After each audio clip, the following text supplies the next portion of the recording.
What's going on, everybody? This is Chris. This is my boy Aaron here, and in today's episode here of NeXGen Pioneers, we're going to be talking about our 36-hour tuna fishing trip that we did about 2 years ago. It'll be 2 years this September. So back in 2020, we went out on a tuna fishing charter, and it was like one of those head boats, but we were out there for 36 hours. So we're going to do an episode today talking about our experiences. From start to finish, how some of the things you might not think about being on a boat for 36 hours. So I'm going to hand it over to Aaron here, and I'm going to let him get started. All right. What's up, everybody? I'm Aaron.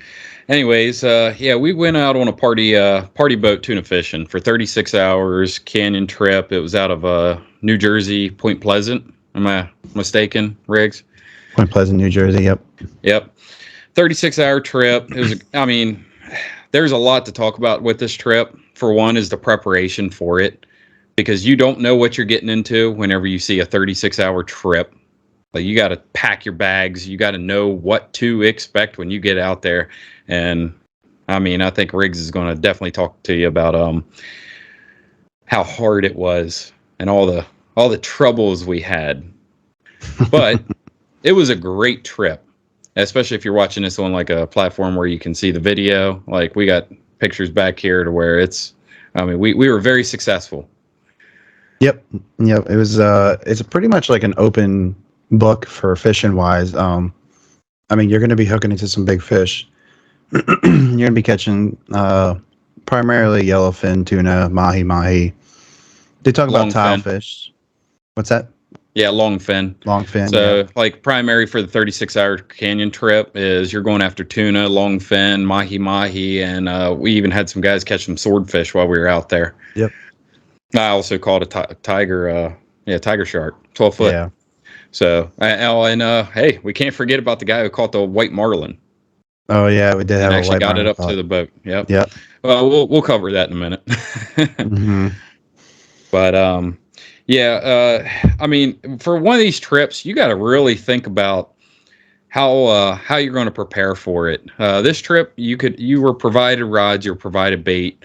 All your basic necessities were covered. They had food and drink on the boat. But things that you don't really think about is a lot of the guys that come out on these boats, either one, have been on there many times or never been on there at all. You have...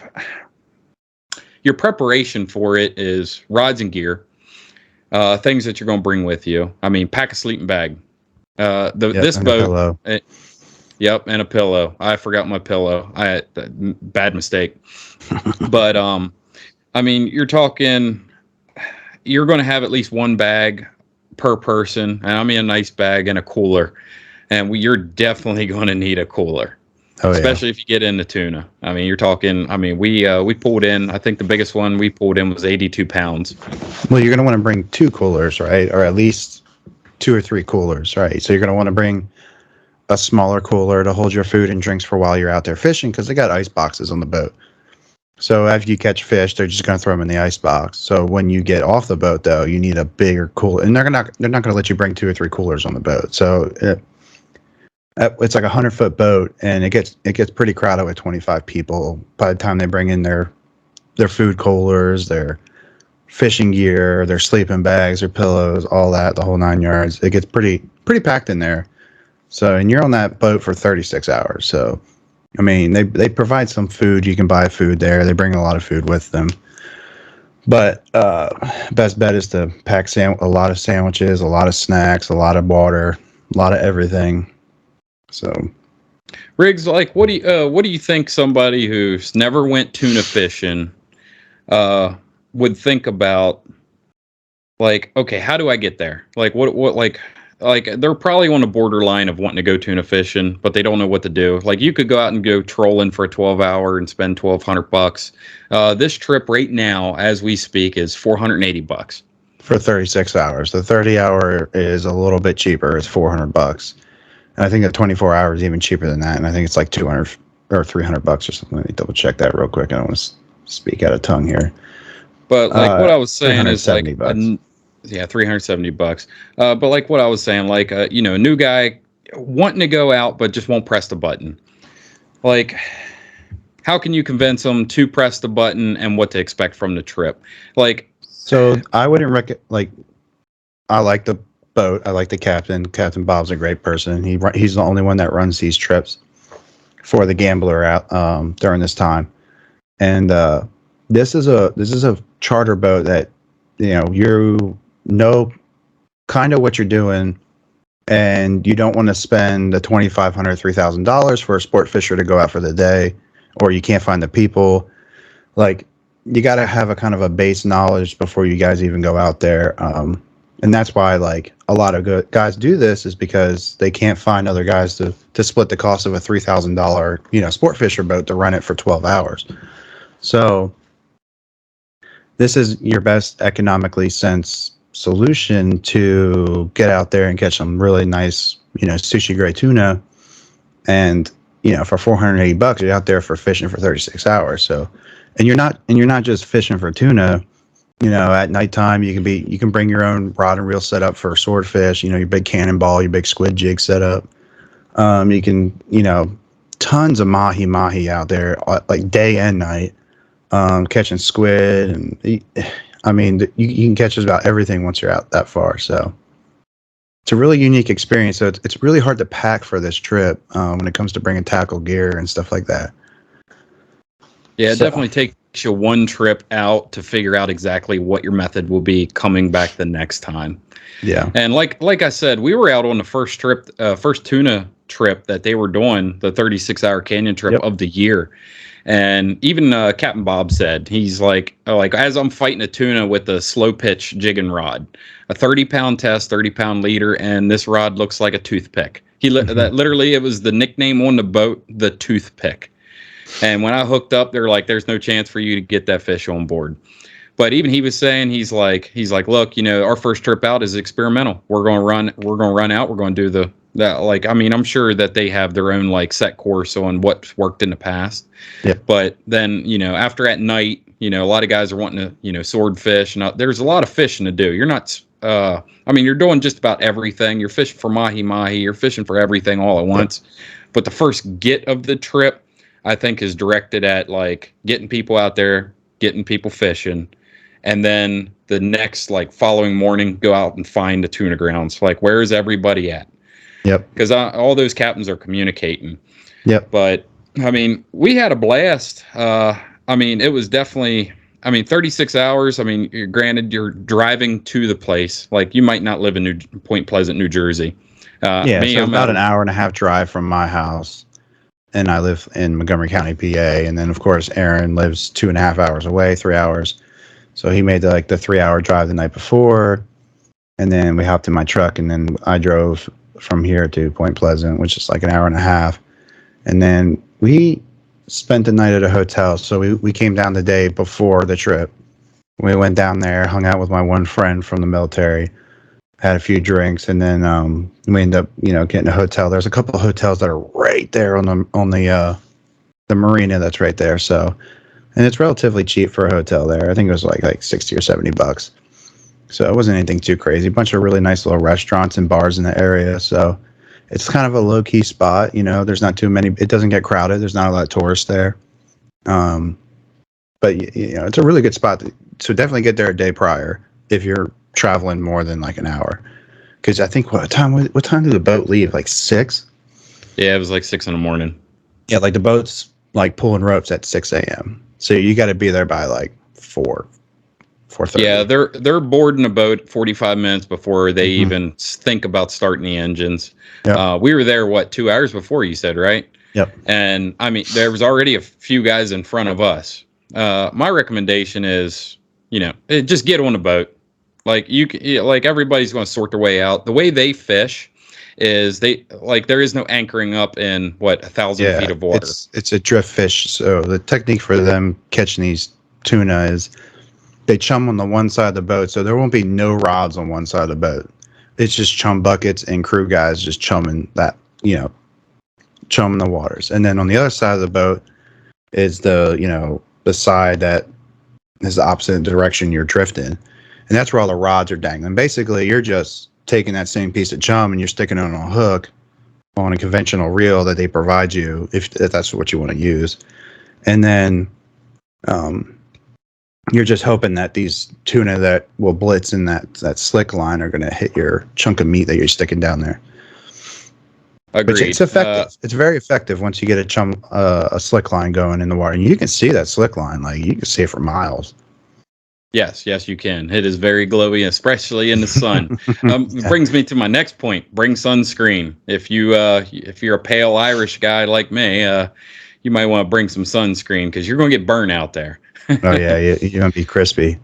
So, But from how our trip started, yeah, we got there early in the morning, got on the boat. I think it was 5.5 hour ride out. yeah, 5-6 hours until we about stopped it, and then we fished around for a while. Hit up the buoy that marks a certain channel out there towards a canyon. Yep. We started Thick fishing canyon there. edge. Don't go on this trip expecting to catch. Just sit there and catch. It is not one of those trips. It's not like what do they call them? Bottom bangers. Yeah. Like go hit some wrecks and just slam some grouper and snapper. It's not one of those trips. Like we could have got skunked this trip. Well, we wouldn't have if it wasn't for that one last drift that we did. We were anything. Hour like 28, 29 is then when we started catching tuna. Because we were only 4 hours away from the getting back in, because we started off as far as possible out, and then we worked our way back in to try to catch these or hit these schools of tuna. So after about 12 hours of just sitting there, of course I brought my own gear. I brought a slow pitch jigging rod, which is probably the cheapest budget option I could have bought. Because I sit there and watch YouTube video after YouTube video of like, man, these guys are catching tuna off these slow pitch. Of course, I went as budget as I possibly could, but I bought quality product. Even though my gear was definitely a little light for an 82-pound tuna, and that I fought for an hour, and when other guys were reeling them up in maybe 15 minutes off the conventional setups that the boat provided. I did it. That was my one goal of going out there, is I wanted to take my slow pitch jigging rod, and whenever I caught that fish. It was one of the first fish to actually be hooked. One of the first mates came over to me and said, "You got your slow pitch jigging rod with you?" I'm like, "Yes." He's like, "Go ahead and drop that thing down about 50 feet and just start ripping up." And it's like it's so blue water down there. It's cobalt blue, and it is clear. You could see the fish swiping. Yeah. And I dropped it down there and started yanking. I was using a white ghost slow pitch jig. It was about 4 ounces, and man, I started jigging up, and bam, he took it. And I fought that fish for over an hour, and everybody's like, "Man, that toothpick's going to break. That toothpick's going to break." I ran around the boat maybe 3 or 4 times, and thank goodness. I was on the one side. I was on the other side of the boat from everyone else fishing. So like Chris was saying, whenever you drift, like you're going to be port side or, starboard side. Like everybody's going to be on one side in the backdraft of how the wind's pushing you, and you're just going to be you're fishing in that chum.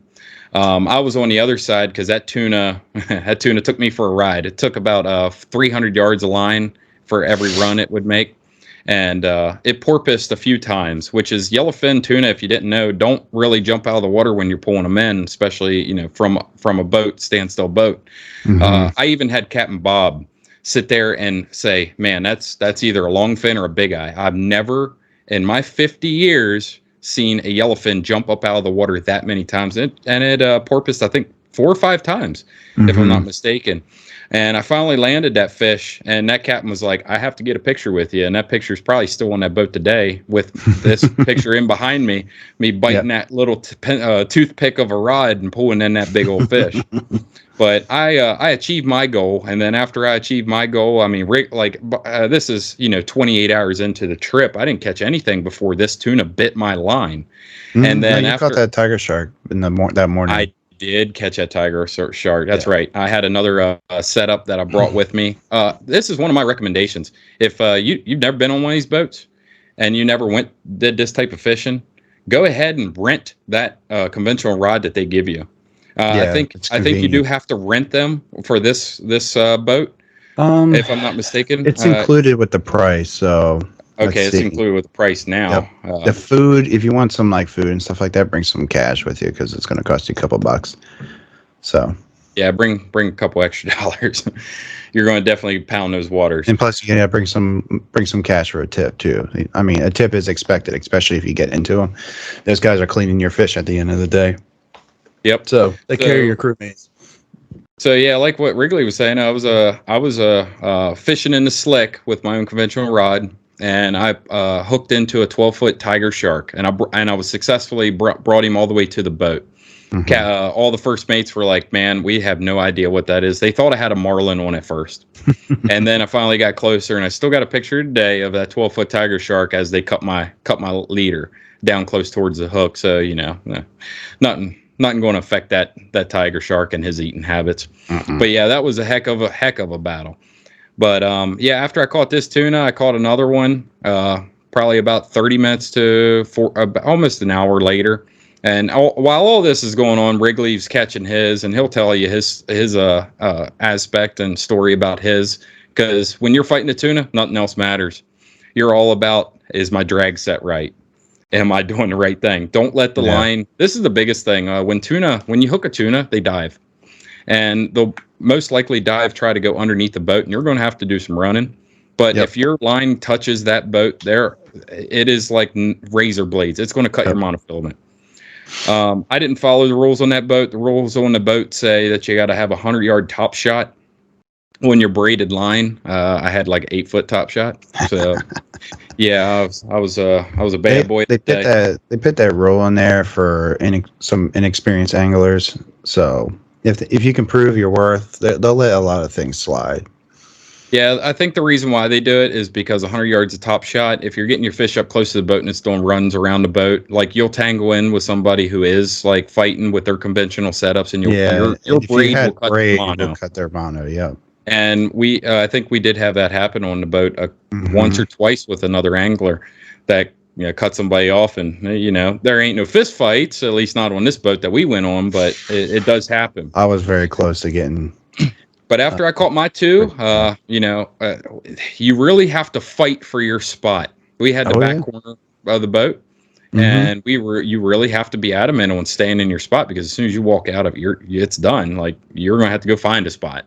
Yeah. And good luck, because everybody's shoulder to shoulder. Everybody wants to catch that tuna, bring home that grade A tuna, make that sashimi, and it's just one of those things. But I focused on mahi-mahi. And everybody seemed to have troubles catching mahi-mahi, and I caught a shit ton of them. I started giving them away. I'm like, there's no way Riggs, how many coolers do we have in the truck? I think 4. 3 or 4. 3 or 4. Mm-hmm. And they were the big ones. We were slam packed. 96 quart coolers in the bed. I had 4 96 quart coolers in the bed of my truck, and we were shoving fish in my little lunch cooler. Yep. So we were trying to scrounge up every little thing. And this is after they butcher them up. I mean, these aren't small little fish. And when they bring them on the boat, watch your legs, because they are going to beat the living shit out of you.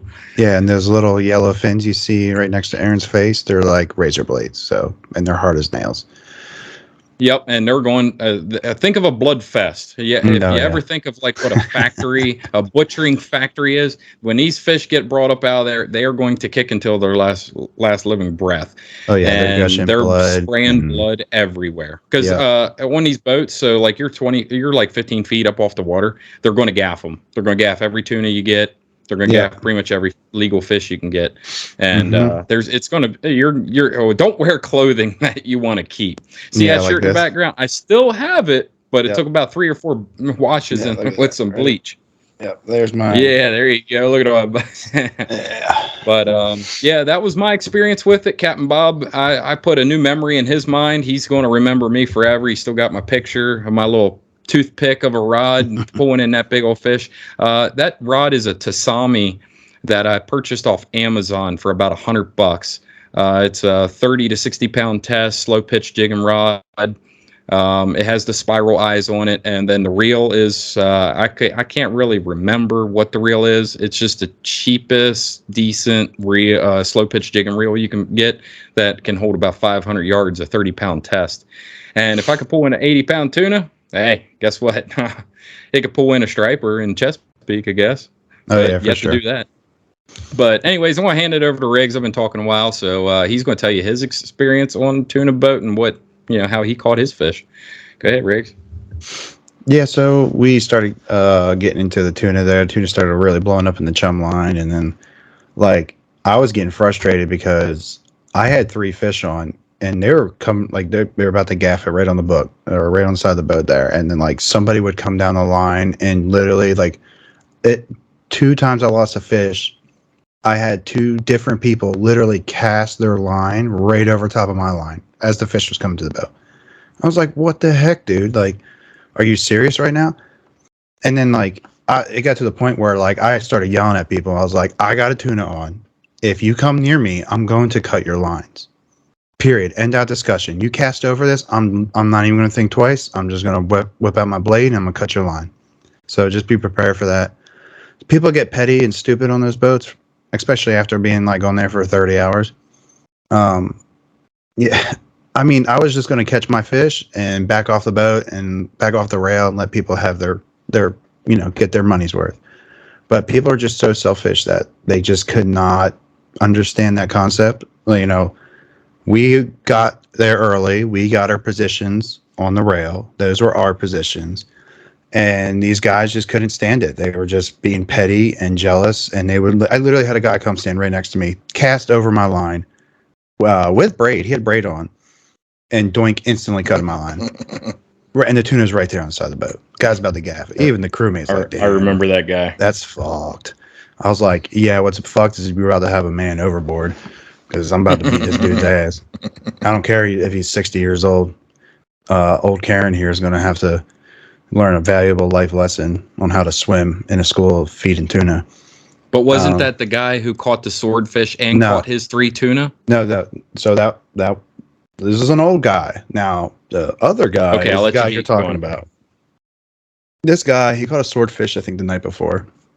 He went crazy, like absolutely ate crap crazy, like not PG-13. It's like rated R shit, like talking about doing sexual things to a fish because I was like, what the fuck is wrong with you, dude? Even all the crewmates are like, yeah, this guy's messed up. And the best part about it is he was a cop. He was a cop. He was a cop for New Jersey. Oh man. Yeah, he was a nut job. Absolute nut job. And then like this guy, he caught his 3 tuna, right? Like he banged his 3 tuna out, didn't have any problems with him. And then like I'm trying to get my third because I done lost 3 already, and I got 2 on the boat. But there was also 2 other people in our group, with me and Aaron, and the one guy didn't even catch one. Like he didn't catch a single tuna because this guy just kept on coming down there every time I would, step away or even think about moving, and he would like push us out of the way, out of the corner of our boat. And I'm like, I literally like looked at him. I was like, listen, dude. I was like, my boy here hasn't even hooked into a fish yet. I was like, you done caught your 3. You're limited out. You have 3 tuna, a swordfish, all this other stuff. Go on the other side of the boat and catch some mahi. And he was just like, and I was like, get over there now before I make you leave. Right? I'm 6'4", so I can just talk like that recklessly. And this guy was a little tiny cop, so he didn't stand a chance. But but yeah, so like people just lose all sense out there. So that's all I got to say. You got to deal with some of that bull crap. Just make sure you state your intentions. Like a lot of people on that boat didn't like me when we got off, but that's fine. I don't care. I don't want to see them anymore. Like I don't care. I paid $500 just like everybody else on that boat. So I got here earlier than you. You picked your position on the rail. Doesn't mean you get to come over there and kick me off my position where all my fishing gear is, everything's there, and then you're going to try to kick me off. Like, I'll catch my 3 and you can take my spot. Like, listen, wait your turn. Like, your turn's coming. You just have to be patient. But there, how many more tuna could have been caught if those 2 or 3 people they caught those 3 fish that I missed? Like, and I lost those fish entirely because of other people on that boat, not because the hook came out or whatever. No, they cut my line. So. Well, this is one of the big things on party fish tuna boats is an 80-pound tuna is a beast of an animal. Don't like think it's like some little trout that you're catching out of a stream. Don't think it's anything. This fish is going to run and it's going to tangle everything up. Yeah. Any person who caught one off there, I think the shortest time was like maybe 15 minutes of fight time. And I mean, that's cranking. I brought one up in under 5, my second one under 5, because I was so mad that I lost 3 of them. I was like, I tightened my drag down. I said, I have a 100-pound line on here. If this fish weighs under 100 pounds, he's coming up here right now. Well, buddy, you a big boy.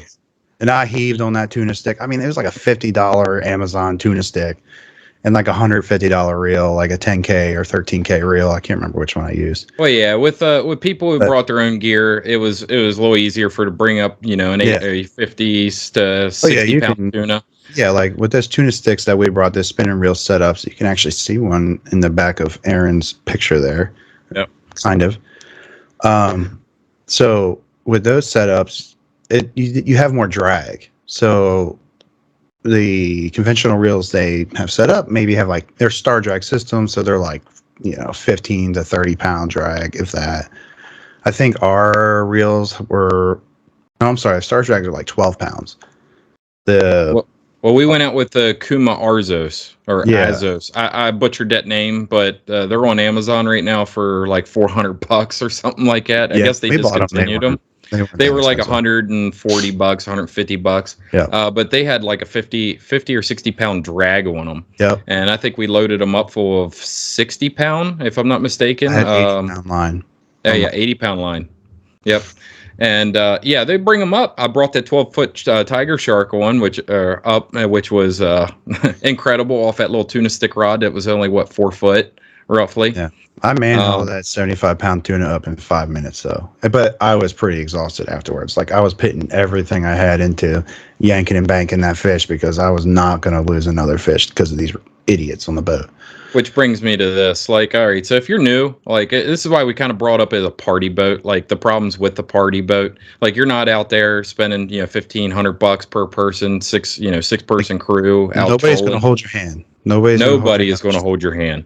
There is its complications, and that's what you're paying for. You're paying $500 to go out and bring home, dinner. Yep. And or sushi.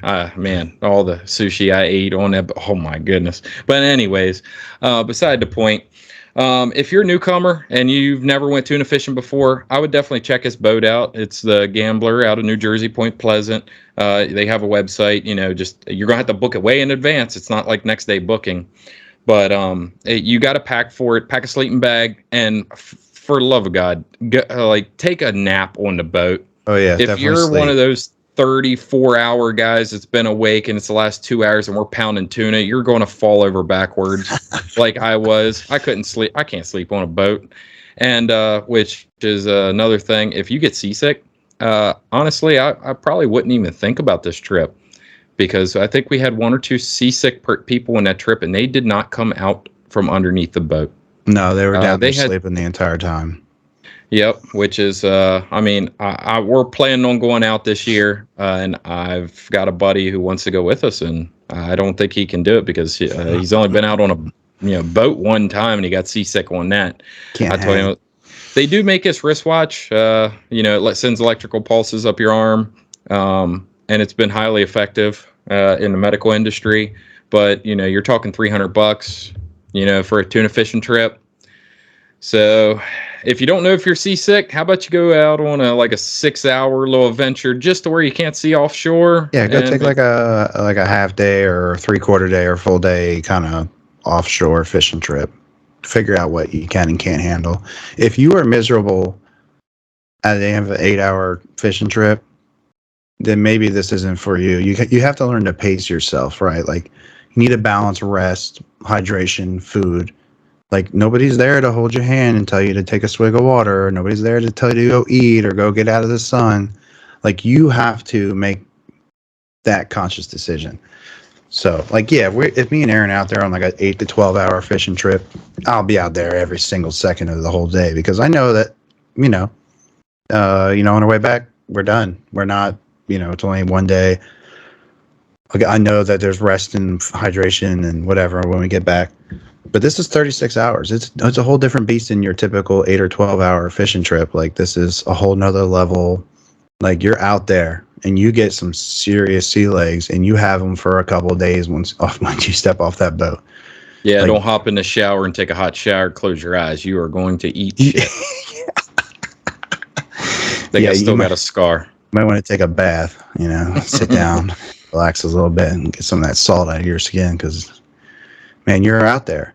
Now, I recommend, like, listen, if you don't want to do anything but tuna fish, then you can literally just go down or sit inside the cabin or sleep the entire time until you hear everybody freak out that there's tuna biting. That was you my can next. Literally do that.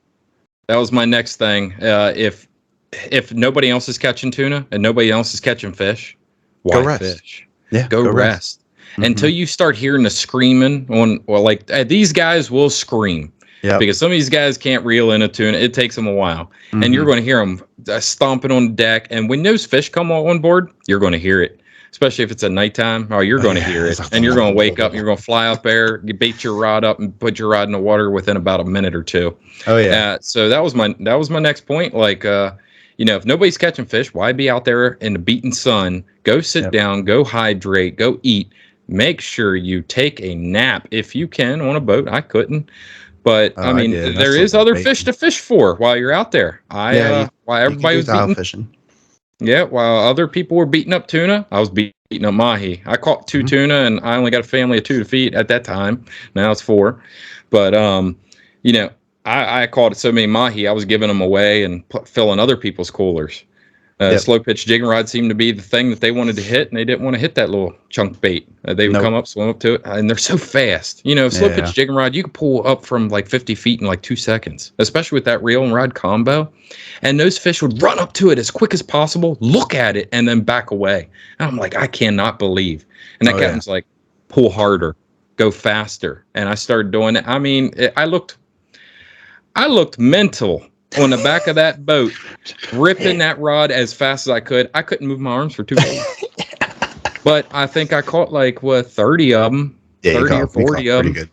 Good. And you'd fling them over the boat. Those mates be with their arms up in the air, trying to grab them.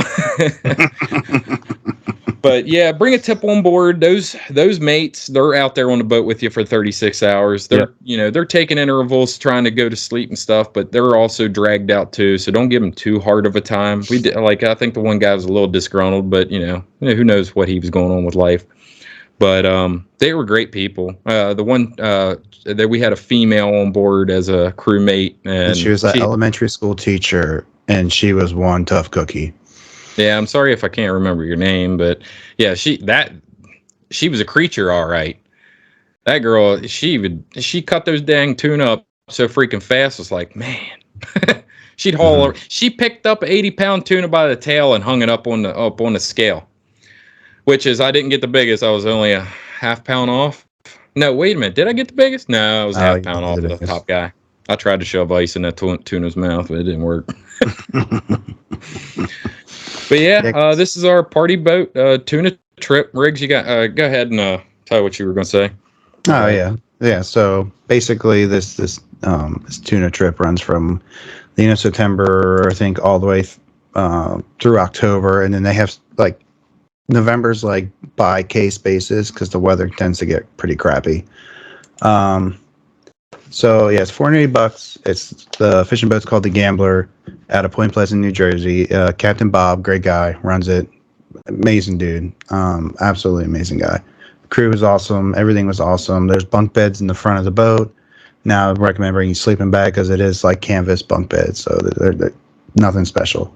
So bring yourself a pillow, bring yourself a sleeping bag, bring yourself a little food cooler. But don't bring a fish cooler with you on board. Leave that in the truck, and then enjoy yourself, guys. Get plenty of rest. It's a good time. It's a good trip. I would like to add, we're not sponsored by the Gambler. I think it's such a good boat. I would love to throw business their way. Yeah, me too.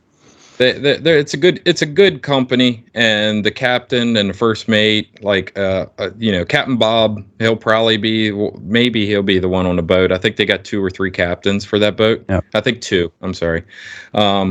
But yeah, we're not sponsored by them by any way, and that's I recommend their boat. It was a great trip, but remember, it's fishing, not catching, and we had a successful trip, and there was people on that boat who didn't catch a thing. Yep.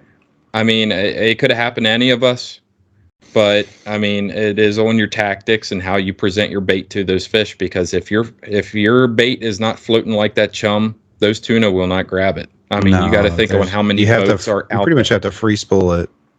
Yep, free spool until you just like, oh man, I got to reel this back in. And trust me, if you got fishing gloves, grab a pair, because you will get blisters. I had blisters at the end of that trip.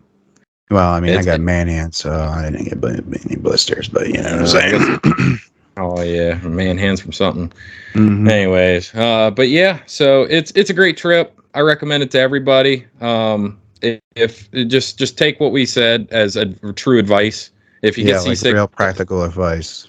Yeah, this is like, I mean, this is from firsthand experience. Like, this was our first trip out. I didn't know what to expect, and man, it beat me to death. You're also going to want to pack layers too, just in case. Like, yes, it might get cold out there at night. It's going to get cold out there at night. It will get cold out there at night, and it will. There is the chance for bad weather, so bring. You got to check your weather conditions, stuff like that.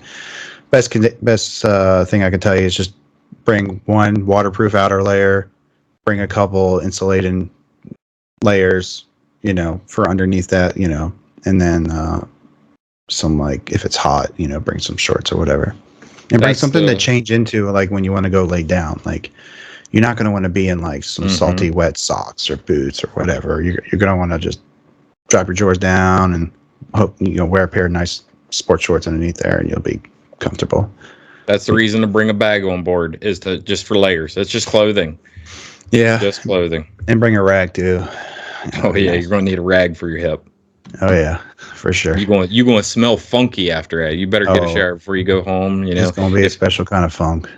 Your significant other is not going to like you, especially Chris's, when we butchered up all that meat and at 2:00 in the morning, because we didn't get back to like 6 or 7 p.m. and then by the time they cut up our fish and stuff like that, we weren't on the road till like 9 or 10, and we stopped at Walmart and grabbed another cooler and some other things, and then drove an hour and a half back. And by the time we got done cleaning up those 4 tuna, it was like 2:00 something in the morning.